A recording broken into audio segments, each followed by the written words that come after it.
제가 암 아키텍처 관련된 내용을 소개해 드릴 때 항상 해당 내용을 여러분들이 왜 잘 알아야 되는지에 대해서 설명드렸습니다. 즉 암부잇 에잇 아키텍처에서 정의된 익셉션도 예외는 아니에요.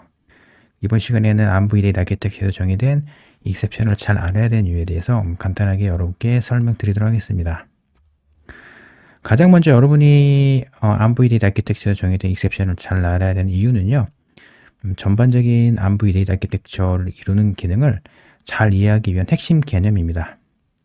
그리고 어찌 보면은 익셉션은 암 프로세스의 동작을 정의한 암 아키텍처 중에서 가장 중요한 기능이라고 볼 수가 있습니다.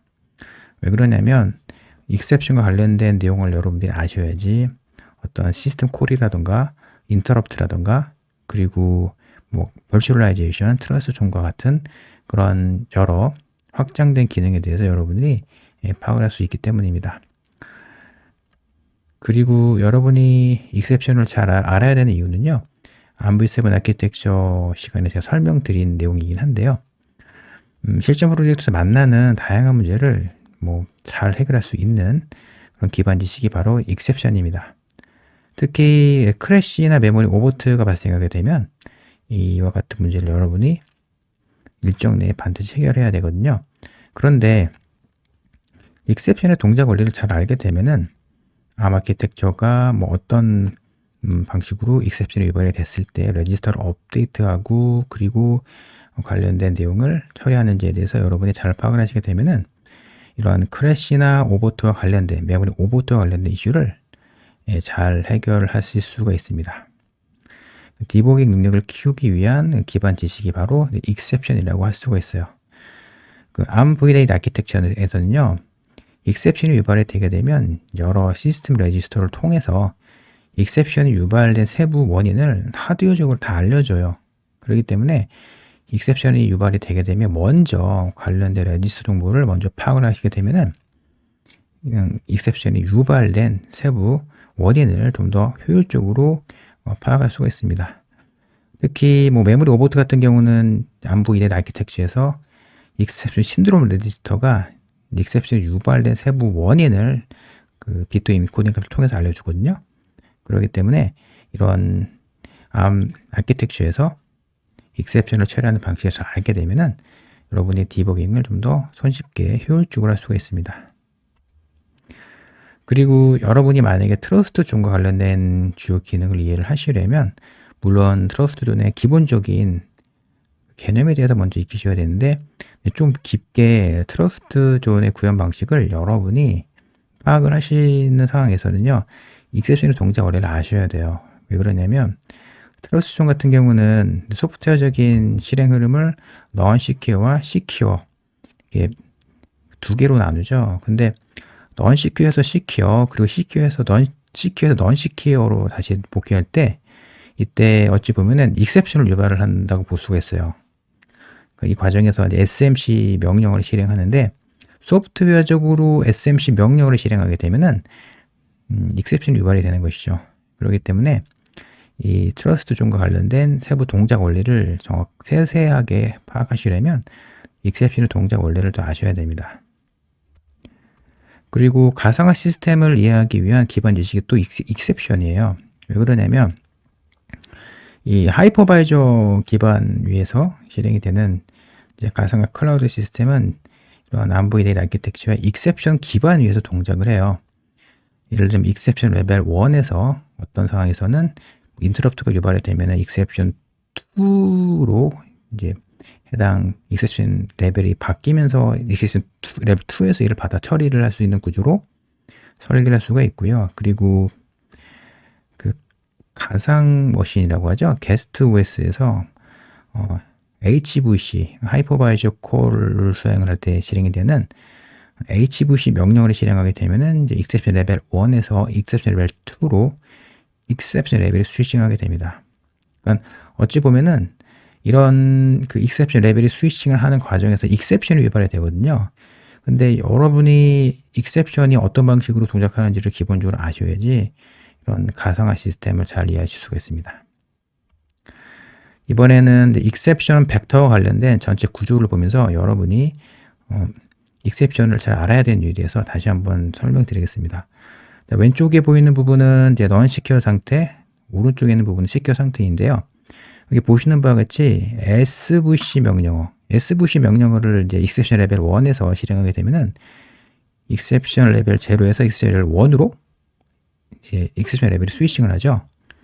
exception 레벨 0에서 exception 레벨 1으로 스위칭을 하는데, 이 과정에서 일본어로 되어 있는 부분을 좀 세세하게 분석을 드리면요, exception이 유발이 돼요. exception이 유발이 되고요. 3번으로 되어 있는 부분 같은 경우는 exception 레벨 0에서 exception 레벨 1으로 마찬가지로 시큐어 상태에서 이렇게 바뀌는 과정이에요.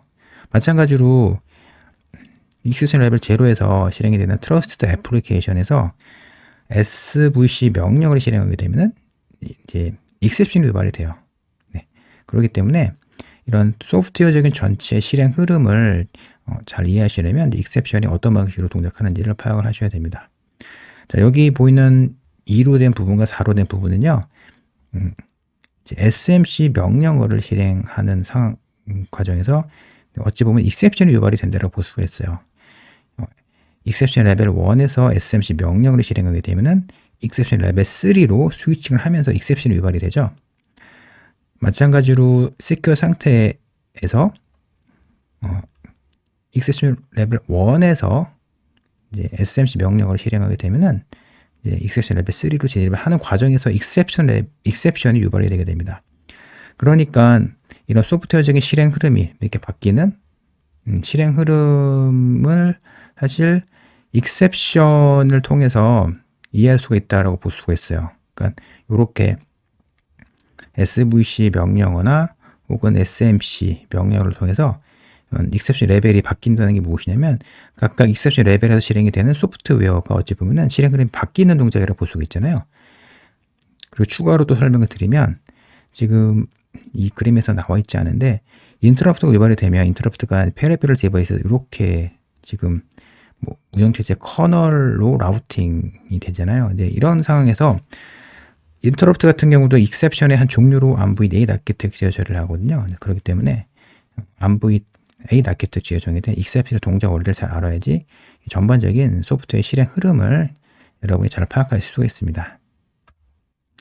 마지막으로는요, 여러분이 운영체제 커널의 핵심 기능을 잘 이해하기 위해서는 exception을 잘 아셔야 됩니다.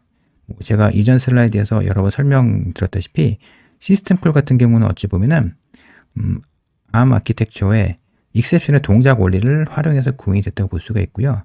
그리고 인터럽트 서비스 루팅인 경우는 어찌 보면은 이제 ARMv8 아키텍처 인터럽트가 처리가 되는 그런 방식을 활용해서 구현이 됐다고 보시면 됩니다.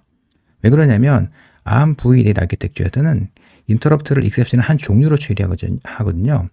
그러니까 여러분이 RTOS라든가 리눅스 커널에서 인터럽트를 처리하는 그런 소프트웨어를 구현하실 때는 가장 먼저 ARMv8 아키텍처에서 CPU 아키텍처적인 관점으로 인터럽트를 어떻게 처리하는지를 먼저 파악을 하셔야 돼요.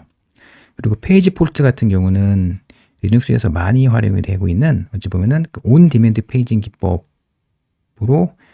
실행되는 과정에서 페이지 폴트가 유발이 됩니다. 페이지 폴트 같은 경우는 이제 유저 프로세스가 이제 가상 주소에 접근을 할 때 정말로 가상 주소의 어떤 값을 쓸 때 이 상황에서 이제 물리 페이지 프레임을 해당 페이지에 할당해주는 과정에서 페이지 폴트가 유발이 되거든요. 근데 페이지 폴트를 구현을 하려면요, 먼저 exception의 동작 원리를 활용해서 페이지 폴트를 구현을 할 수가 있습니다. 이 밖에도 다양한 운영체제 커널의 기능이 exception의 기능을 잘 활용해서 구현이 될 수가 있는데요. 마지막으로 정리를 드리면 운영체제 커널의 핵심 기능은 어찌 보면 exception의 기반 위에서 구현이 되어 있다고 볼 수가 있습니다. 여기까지 여러분이 ARMv8 아키텍처에서 정의된 exception을 잘 알아야 되는 이유에 대해서 설명드렸습니다. 제가 여러분께 여러 번 설명드렸지만 ARM 아키텍처 관련된 내용을 여러분이 처음 배우실 때는 이 내용을 내가 왜 알아야 되지?